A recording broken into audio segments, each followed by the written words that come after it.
This podcast has been paid for by Olympus Corporation of the Americas.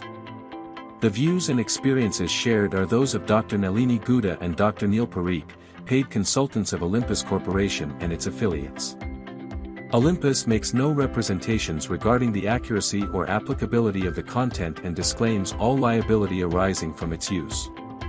Product performance may vary, and techniques, instruments, and clinical decisions are unique to each facility and practitioner. Always refer to the instructions for use and applicable labeling for guidance, risks, and cautions. Hi everyone, this is Tom Salemi. Welcome back to the Olympus Talks podcast. We've got a great conversation coming up with two leading GI endoscopists. We're going to talk about the strains and the challenges that they have in meeting patient demand, and very happy to be joined by Diane Locher. She is Director of Strategic Marketing at Olympus. Diane, this was a great conversation. Thanks for putting it together. My pleasure. It really was a fantastic conversation. We really wanted to hear these two physicians talk about what it means to be an independent physician practicing in an ambulatory endoscopy center in this current market, that there's so much demand. And, patients are getting screened earlier, and there are unique nuances to both the business of endoscopy in an ambulatory center and what it means to be an independent physician delivering patient care. So they talked about all of the nuances, the differences in the business models, how they evaluate technologies, and more importantly, how they deliver care to their patients in the center and why it's different. Absolutely. We spoke with Dr. Nalini Guda. He's of GI Associates. He's in Wisconsin. And Dr. Parikh, who is with CTGI, that's Connecticut, and he's also with the GI Alliance. And they both represent sort of different types of businesses, different types of providers of endoscopy. This was a treat for me because I think sometimes I get an echo chamber and I talk to just folks in the medtech industry about medtech, but it's really great to converse with the people on the I want to say front lines, but people who are patient forward and really talking with patients and dealing with patients and solving their problems. You must really enjoy the opportunity as well to really talk with them, and I know you do frequently talk with clinicians and providers to really understand how your technology can help them. Mm-hmm. That's correct. I actually really do enjoy learning so much about what are their needs. Mm-hmm. And for us, it's really beyond products and technology. That's a given. We have that. We can support them for all of their needs throughout the procedure, but we're looking for what else? What are the needs of the endoscopy center versus the needs of the hospital in terms of education, supporting their staff, all the things that are just different in this kind of a setting. Sometimes they have high staff turnover, so their educational needs are different. Sometimes the staff wears multiple hats and they're moving with just efficiency in order to ensure that the patient experience is seamless. And there's a lot of noise, right? There's other things that have to happen in the background of a business. And we want to figure out, how do we help there? What are the things that they need? What I've heard from them most commonly is that it comes back to educating and onboarding staff. Mm-hmm. And those are areas that I've really honed in on. And you heard it today as well, that it's something different outside of product. What else can we do? What can we do better? And how do we help them? So it's fascinating. It's a really interesting business segment to learn about and to hear from the leaders in the field. That's well said, Diane. Let's get this conversation started. Once again, we spoke with Dr. Nalini Guda. He is of GI Associates, and Dr. Parikh. He is with CTGI and the GI Alliance. Welcome to Olympus Talks, the podcast that brings you to the forefront of medical technologies as we explore advancements and innovations in GI. This 8-episode series features talks with healthcare professionals, patients, and Olympus subject matter experts. Listen as they dive into various aspects of GI health, focused on improving patient outcomes through best practices. Stay tuned for conversations designed to educate, inspire, and inform. Well, Dr. Nalini Guda and Neil Parikh, welcome to the podcast. Thanks for having us, Tom. Thank you, Tom. Thanks for joining Diane and myself for this conversation. We always love to learn a little bit about our folks before we tackle the interesting issues of medical devices. Could Dr. Guda, could you kick us off? Tell us how you became Dr. Guda. How'd you find your way into medicine? I was trained in India and started working in gastroenterology. That's where I developed interest into it. And then when I came to the United States, did my residency and worked with some brilliant gastroenterologists that led my path here. I work at Milwaukee for a large independent private practice group. We're about 34 gastroenterologists. I'm currently the president of the practice, and I'm also involved with some academic aspects. So I serve currently as the program director for our Advanced Endoscopy Fellowship and hold the title of a clinical adjunct professor at University of Wisconsin. And what drew you to gastroenterology? What's exciting about it? What got you interested? It's a great field. There's a lot that you can see, do, a lot of innovations, a lot of excitement, and it's always gratifying to see that you actually make a difference in someone's life. Fantastic. And Dr. Parikh, how'd you find your way into medicine? Sure. So I was born in New York, grew up in Connecticut, and then I went to Hopkins for college, actually writing seminars, which is a journalism major. Oh. And then shifted into some pre-med classes at some point.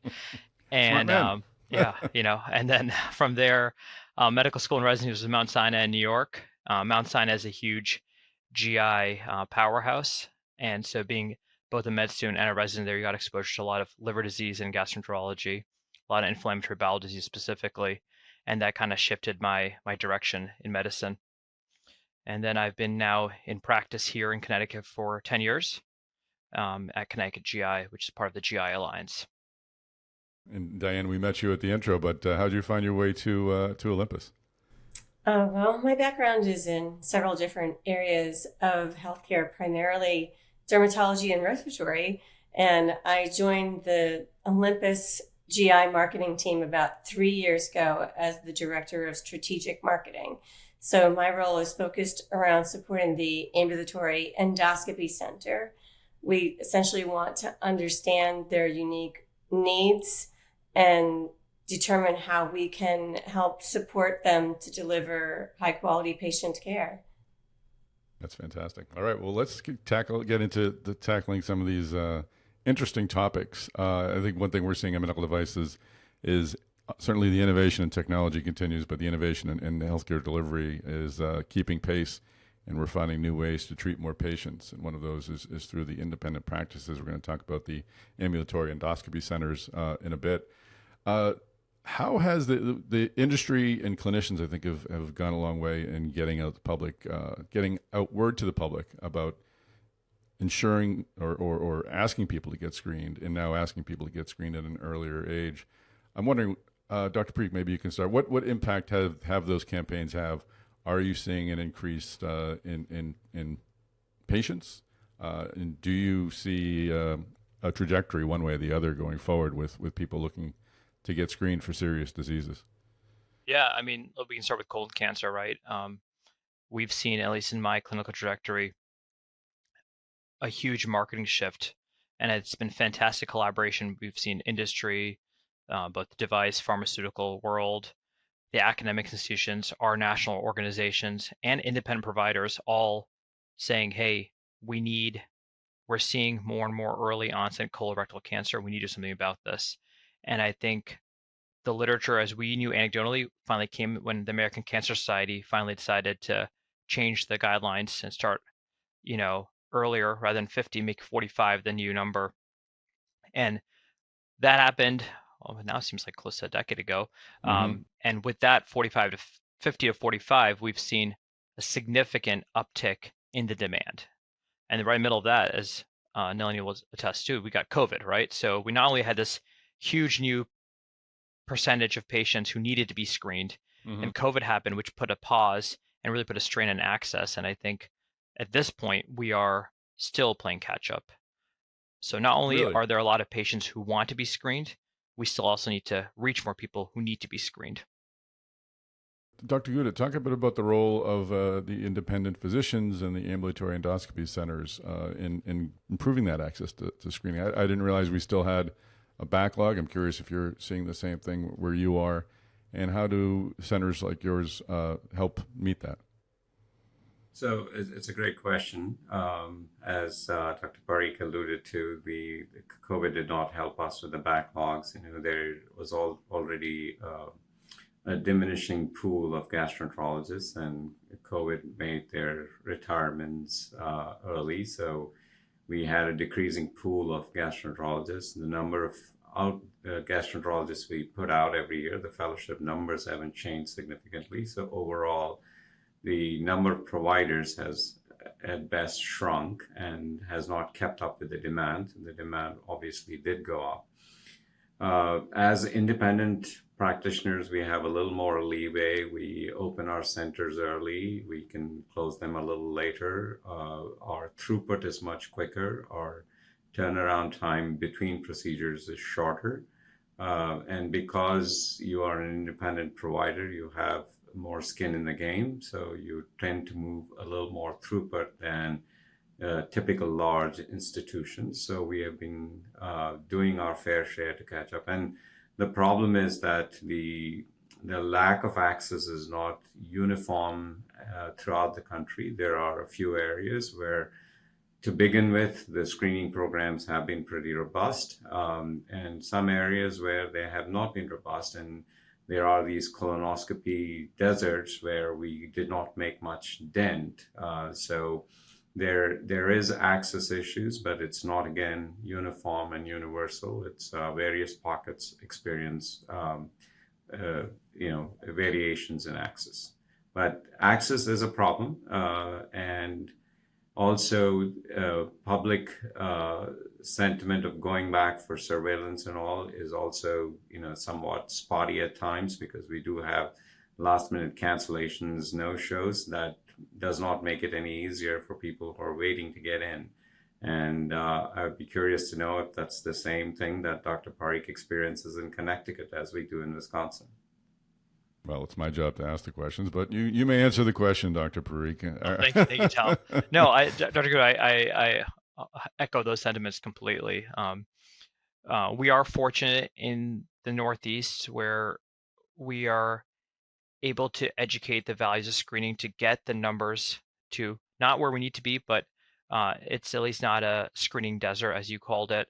But we still have those obstacles in terms of scheduling, getting patients here, and then still having some barriers to truly completing the screening.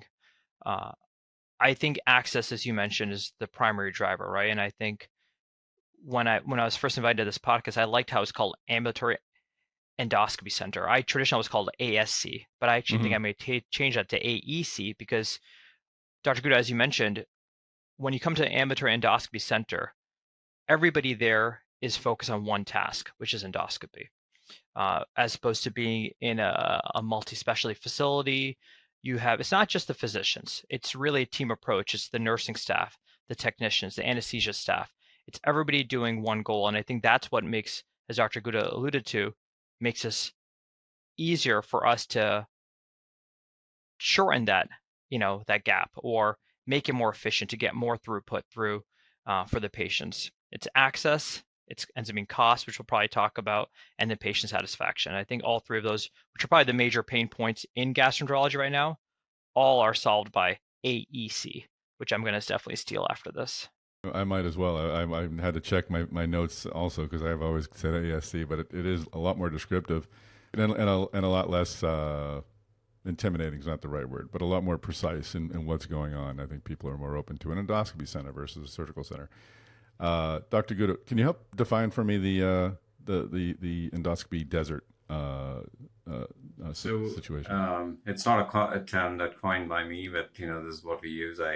On my other hat, I also serve on the governing council of the American Society of GI Endoscopy. So we're looking at the population, how it needs to be covered. So the definition is that within a 15-mile radius, if you cannot go get your procedure done, that is termed a desert, right? So, we are one of the most advanced nations. So you think access to care should be there for everyone. So if that's the case, and it could be anybody, it could be a surgeon, it could be a gastroenterologist, somebody who can do it is what we're looking at.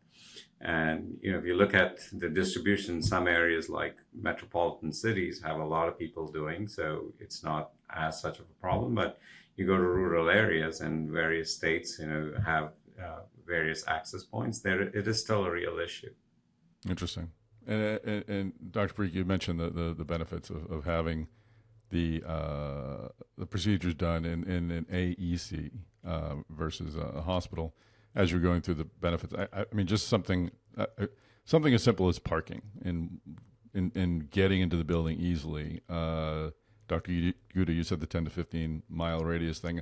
I put all that together. Like, is there a sweet spot for folks to get them to undergo a procedure that they may not determine as seriously as they should?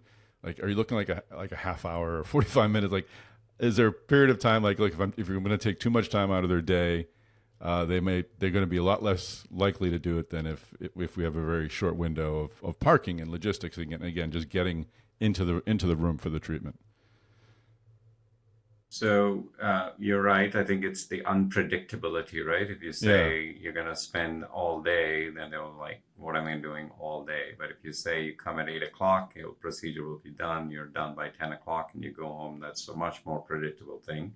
And in the ambulatory endoscopy centers, that's a lot more in your control as opposed to an ambulatory surgery center or a hospital-based facility where there's always another emergency or something more serious that trumps over your routine screening colonoscopy. Not that screening colonoscopy is any less important, but there's a potential that you could be bumped. Complex procedures take longer time.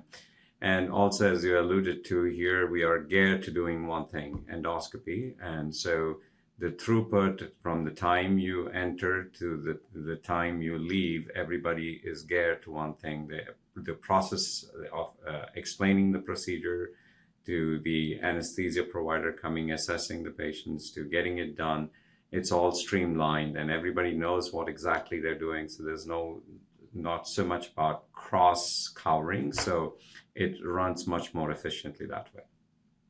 And Dr. Parikh, the predictability for the physician, I'm sure, is just as important as well. I mean, your practice is also caught up if someone can't find a parking space or got stuck in traffic because they have to drive an hour or something of that ilk. So what are the benefits for a physician working in an ASC, independently owned ASC? How does it compare, if you would, that toward working in a more quote unquote traditional healthcare setting?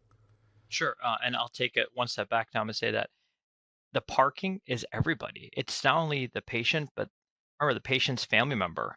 It's also the nursing staff. It's everybody. And parking seems silly, but just to be able to have parking where you walk from your car within 5 feet into the building gets rid of a lot of variables, right? And I would say one endoscopy requires a technician, the nurse, the patient's ride, and the physician and anesthesia. So that's 7 people.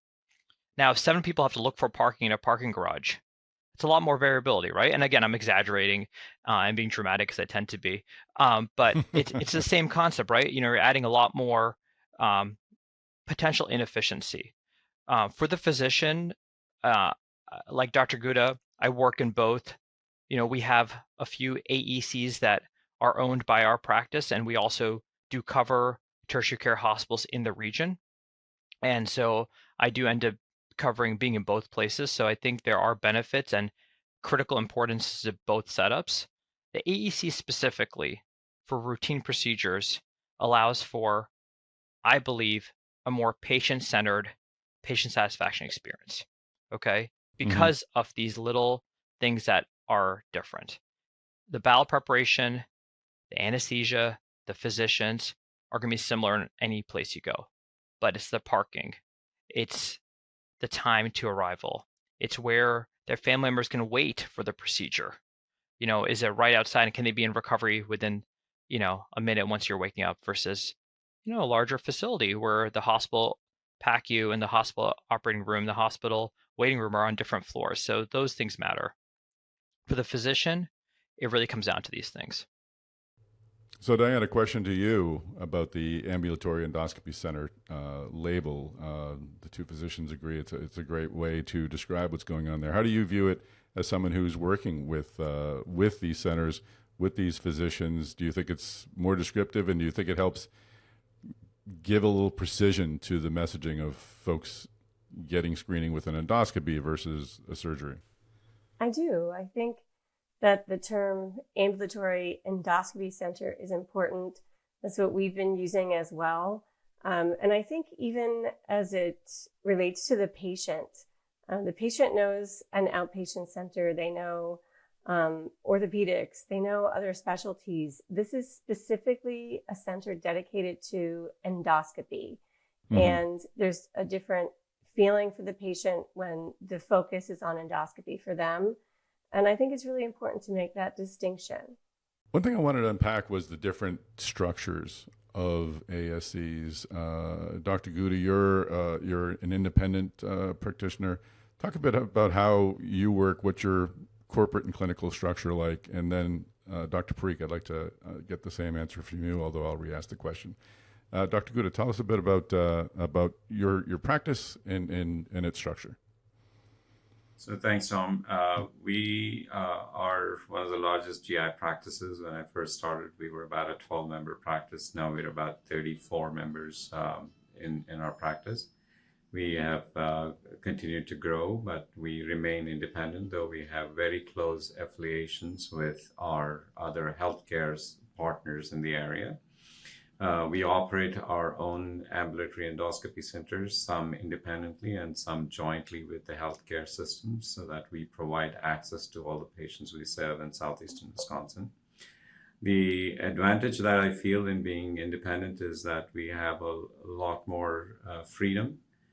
With freedom, of course, comes the responsibility, and that's why we engage ourselves actively with the hospitals, the hospital committees, looking at the needs so that we collaborate and work with them together. I think it also provides, with the freedom also, the providers do feel that they own the practice, so they take more ownership, responsibility. They have more skin in the game, if you will. And I think the decisions come much quicker, faster. We all get together. If the decision is something that we feel makes sense, we move forward and the decisions are made. So as opposed to the larger healthcare systems that we have to go through several layers of meetings and processes. Dr. Parikh, how about on your side? Talk a bit about the structure of your organization. Yeah, certainly, Tom. Similar to Dr. Guda, we've been independent. So I want to say it was the 27th or 28th gastroenterologist joined this group in Connecticut exactly 10 years ago. And in 2023, January, we'd ballooned to 87 gastroenterologists in Connecticut, which made us at that point the second largest independent GI group, other than I think Minnesota GI, MinGI. At that point, we made a decision to partner up with the GI Alliance. And so one of the things we are now, we're strategic partners under the GI Alliance with Cardinal Health. So one of the beauties of that is that, and we don't get into the semantics of private equity, not private equity, but we're not private equity owned. We are now a strategic partner with an organization that really supports what we want to do. Mm-hmm. But yet we maintain our local independence. So every region or SBU, small business unit, operates with its own local board, local decision making. But then we work with other regional boards where we represent our viewpoint. But the real beauty, I think, and I'm not trying to sound like a car salesman for the GI Alliance, but the real beauty of what I get to do is that every quarter I meet with 7 endoscopists across the country who practice everywhere, and we talk about what works and what doesn't work for us. And when we want to vet a technology, vet a process, we don't need to reinvent the wheel every time.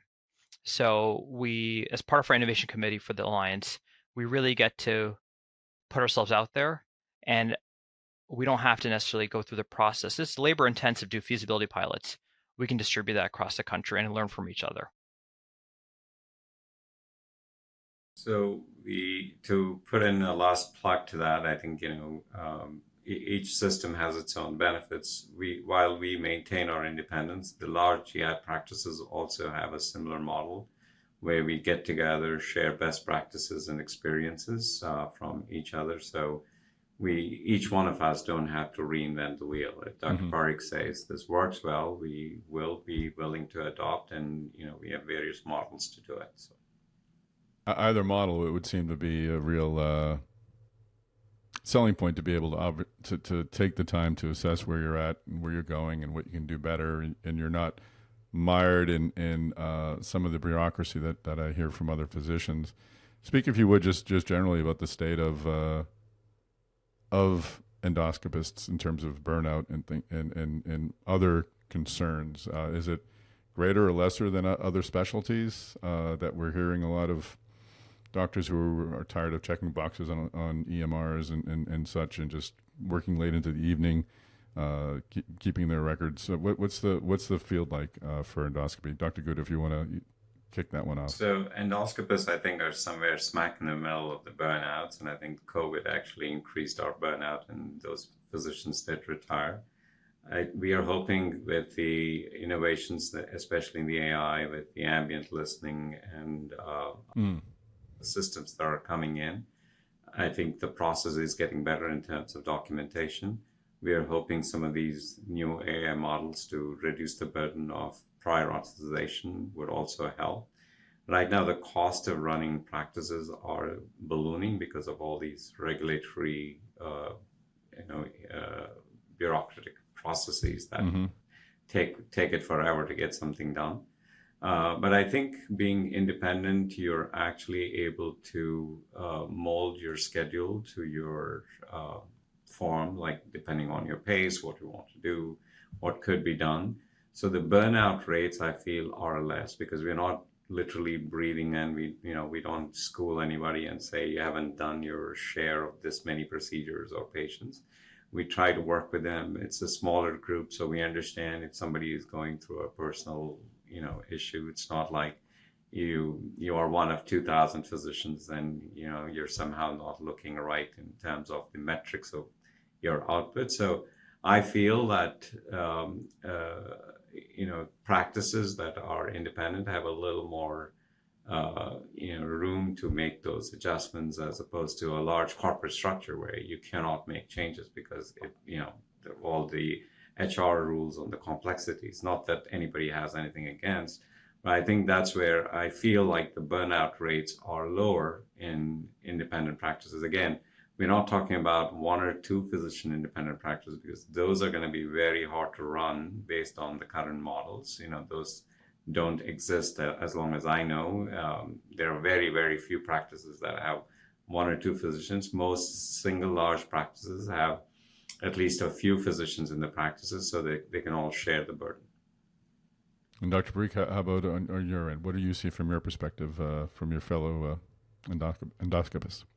Yeah, no, I always joke when I talk about burnout. I feel like it depends on the age of my audience, right? So my physician partners who are over the age of 60 believe that everybody younger is just slacking and doesn't have work ethic.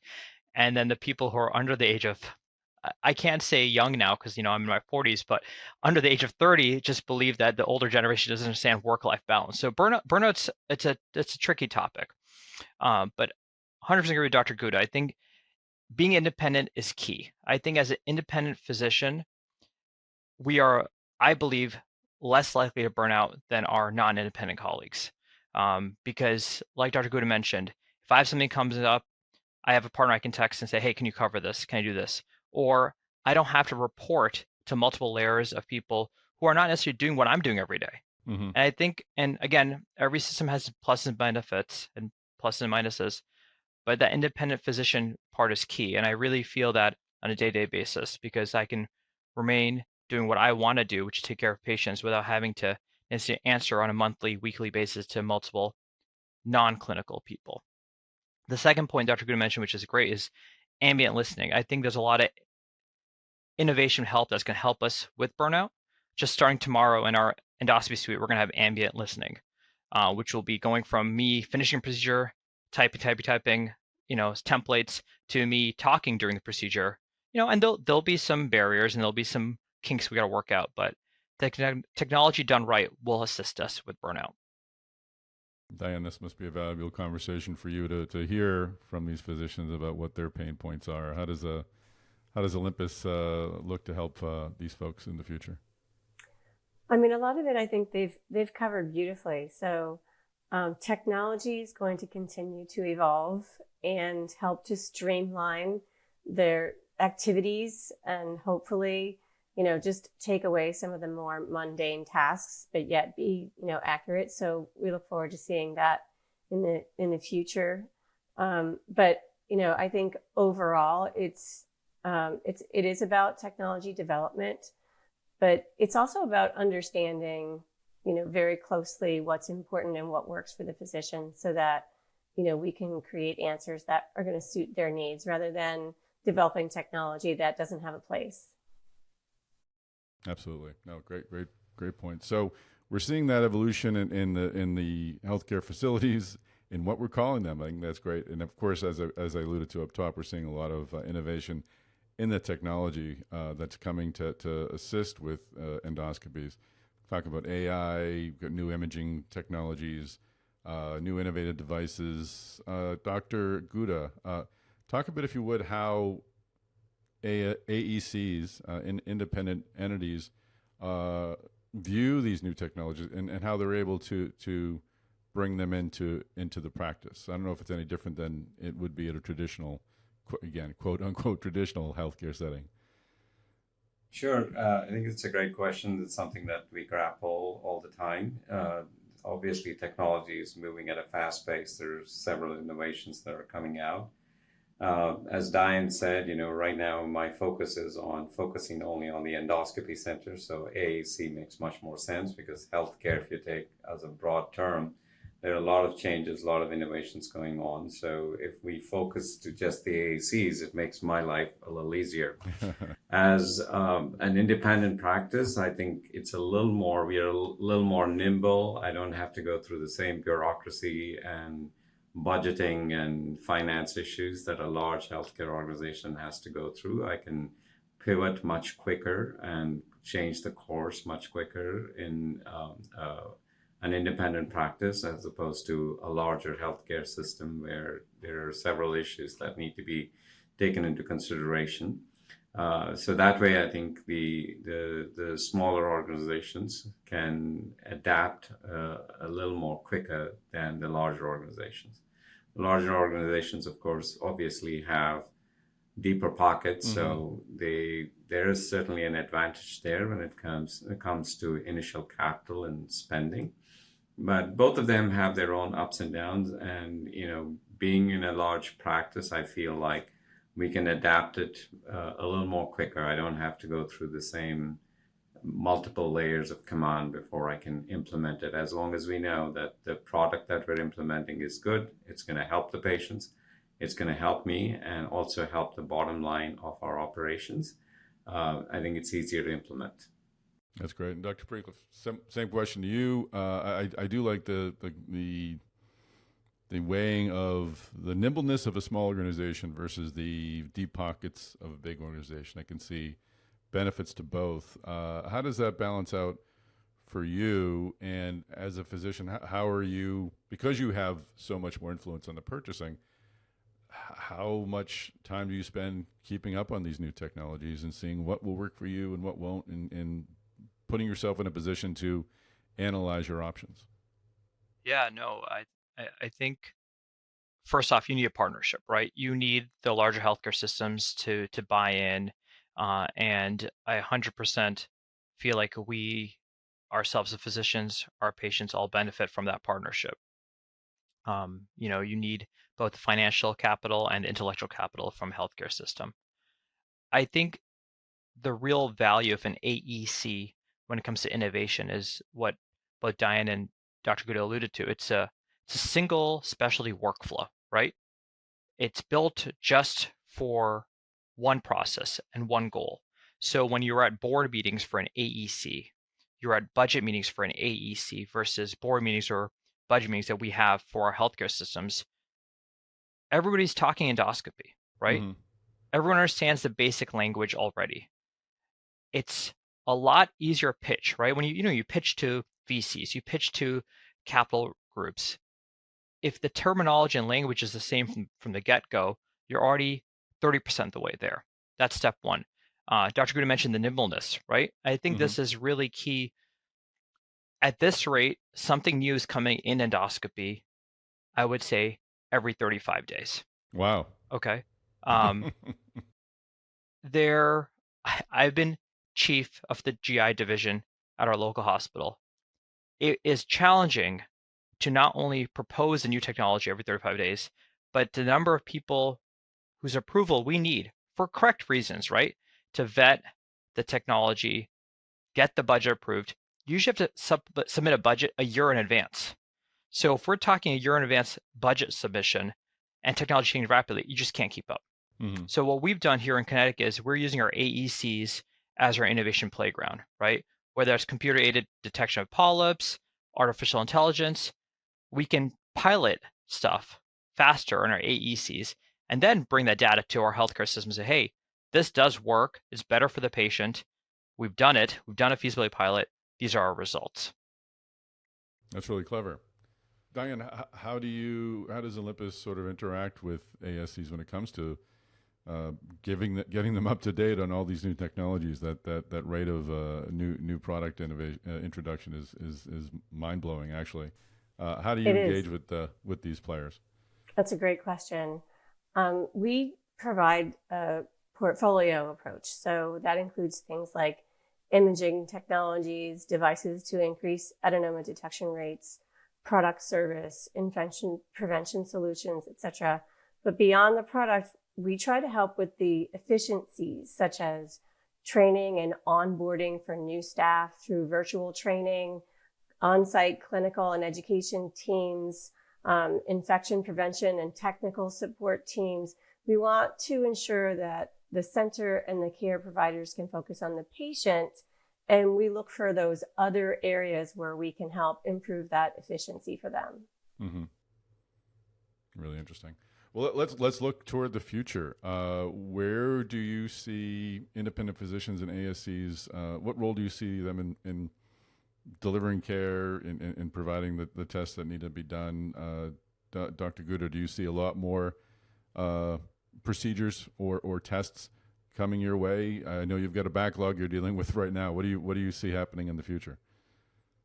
In terms of colorectal cancer screening, we all advocate that any form of screening is better than none, though we all believe at this time the optical colonoscopy or the conventional colonoscopy is probably the easiest and the best, because one procedure, not only do you detect a precancerous lesion, but you also address it at the same time. For those who are unwilling or cannot, obviously there are other tests, including the stool-based testing, the multi-stool DNA testing, and now there's a new blood test that's coming out. So these are other options for those who cannot get to. So you could argue that on a population level, they get some form of screening, and those positive tests need to be followed through, though the data are not very robust that people who are positive are all following through. We still have a lot of people who do not want to come and get their procedures done. Now they're roaming around with a positive test. That puts an onus on the system that has ordered these tests. So we do our best to try to get them in within 30 to 60 days of a positive test. There's no gold standard, but we believe that a positive test need to be followed through. And we make every effort in doing so. And I'm sure with technologies and improvements that are coming, we might get through a more rapid throughput, especially with AI coming. I think our documentation, pre-procedure, prior authorizations, and the hurdles that we routinely face will probably get easier. And as Diane mentioned, I think one of the pain points is that as we have rotation of staff, the staff do not linger around for too long. There are too many opportunities. So onboarding training of the staff to bring them up to speed, because remember, we want to do this right. So infection prevention, doing the procedure right are important. So training is a critical component. There we appreciate the partnership of the industry. Not only the industry partnership is important for innovation and bringing new technologies, but also we appreciate their role and support in terms of training the technicians and keeping them up to pace with the new technologies. I will add my editorial comment here. I've had the procedure done at an AEC, and the procedure's not a big deal. Folks, if you're hesitating for any reason out of concern, just don't. It's not a big deal. Anyway, Dr. Parikh, I love the idea that you're using the ASCs as sort of testing places for new technologies. What do you see coming your way in terms of maybe new opportunities for new tests that can be done in these spaces? Do you see yourselves covering? Do you see the menu of things you're able to offer growing in the future? Yeah, no. I think traditionally the AEC has been in the colorectal vertical, right? Reflux, abdominal pain. I think it's probably already happening in places across the country, but I think the next few verticals you'll see is pancreaticobiliary. Mm-hmm. You'll see endobariatrics, and you'll see more Barrett therapy. So pancreaticobiliary, I definitely foresee a future, at least during our clinical practice, of endoscopic ultrasound happening in the AEC. I think endobariatrics, you're seeing more and more of these freestanding, almost concierge-driven endoscopic bariatric sites opening up, very similar to what an AEC is and does. So I think that translates well. And I believe Barrett's with radiofrequency ablation or other therapies, cryotherapy, I think that's going to shift to the AEC. Interesting. It's going to be, the onus is going to be on the physician to choose the right patient, right? Choose the right patient that should be either hospital-based or AEC-based. But up until now, we've said, oh, if you're getting this procedure done, automatically you're at the hospital. That won't be the case anymore. Interesting. And Diane, last question to you: what role does Olympus play in supporting all of this infrastructure, this ecosystem, and maybe guiding the transition in the direction Doctors Parikh and Guda have suggested? Well, it's exactly correct that procedures are rapidly migrating into the AEC, and as has happened with other verticals, more complex procedures will continue to do the same. And so our role is to stay close to the physicians to understand what that means for the centers and how they're going to deploy that technology. Mm-hmm. Where can we step in to help with the training process beyond the role of the equipment, which of course we can support. What else? We're always asking ourselves, what else do they need and what else can we do? So it really does come down to heavily focused on training and education, making sure the staff is prepared and comfortable, and helping understand exactly how they can migrate towards those new procedures that will be coming at some point in the future. So really our focus is on staying close to the physicians, close to the practice, and being able to ebb and flow and grow with them. That's great. Great way to end it. A very important trend. Healthcare needs to be more accessible and in more conveniently located places like this. So it's an important conversation. May I add one thing to Absolutely, Dr. Guda, please. So I agree with Dr. Parikh about other verticals moving into AACs, and I think the rate limiting step right now for us is also the cost, right? So some of these procedures can be done safely at AACs, but the reimbursement for these procedures at the AAC levels are so low that the AACs cannot afford to do these procedures because there's no reimbursement for some of these. That's why we shift them to the traditional hospital-based surgery centers for these procedures to be done. I think that's where the partnership between the physicians, the large societies that the physicians belong to, and the industry, will help in going and talking to our legislators and trying to change that regulation. So at the end of the day, we would like to deliver healthcare that is not only good, but also, affordable. And I think, moving them to AECs for appropriate patients, if we have the right reimbursement, would make it easier. And I think all of us have to work on this. Well, this has been a fantastic overview. Dr. Neil Parikh, Dr. Nalini Guda, thank you for joining us on Olympus Talks. Thank you, Tom. Thank you. All right, well, that is a wrap. Thanks so much for joining us on this episode of the Olympus Talks podcast. Thanks, of course, to our corporate partner, Olympus, for working with us and making this great podcast series. If you'd like to find the other episodes of Olympus Talks, please visit olympusamerica.com/podcasts. Of course, we'd also love you to follow our DeviceTalks podcast network, so you don't miss a future episode of Olympus Talks. Also, connect with DeviceTalks on LinkedIn. Connect with myself, Tom Salemi. I'm editorial director, and our managing editor, Kayleen Brown. So we'd love to be part of your future MedTech conversations and help you find additional episodes of Olympus Talks. Well, that's it, folks. Thanks again for joining us on this episode of the Olympus Talks podcast.